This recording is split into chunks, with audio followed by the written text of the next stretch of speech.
ভারতের সাথে বেশিরভাগ চুক্তির কোনো অস্তিত্বই নেই বলে জানিয়েছেন পররাষ্ট্র উপদেষ্টা তৌহিদ হোসেন। ঢাকা দিল্লির কোনো চুক্তি বাতিলের তথ্য সঠিক নয় বলেও জানিয়েছেন তিনি। বিকেলে রাজধানীর ফরেন সার্ভিস একাডেমিতে এসব কথা বলেন পররাষ্ট্র উপদেষ্টা।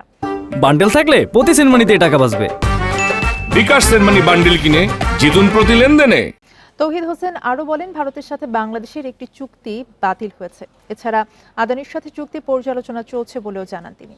বলেন, ফেনী নদীর পানি বন্টন নিয়ে ভারতের সাথে কোনো চুক্তি হয়নি। ভারতীয় অর্থনৈতিক অঞ্চল মিরসরাই এবং মোংলা আইইজেড বাতিলের বিষয়টিও পর্যালোচনা চলছে বলে জানান উপদেষ্টা। এছাড়া ভারতীয় প্রতিরক্ষা কোম্পানি জিআরএসইর সাথে চুক্তিও বাতিল হয়েছে। স্থানীয় সরকার উপদেষ্টা আসিফ মাহমুদ সজীব ভুইয়া অন্য কারো পোস্ট শেয়ার করেছেন, তিনি এটি না করলেও পারতেন বলে মন্তব্য করেন তৌহিদ হোসেন। রাশিয়া বা ইউক্রেনের পক্ষে যুদ্ধ করতে কোনো বাংলাদেশিকেই সরকার অনুমতি দেয়নি বলেও জানান পররাষ্ট্র উপদেষ্টা।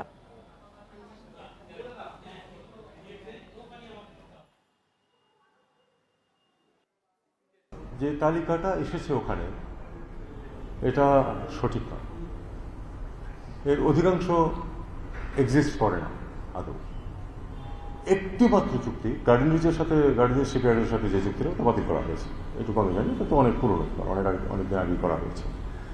বাকিগুলোর কয়েকটি আছে যে বিভিন্ন পর্যায়ে আছে এবং ঠিক ওই নামের নেই, অন্যরকম ডেসক্রিপশনের কিছু আছে।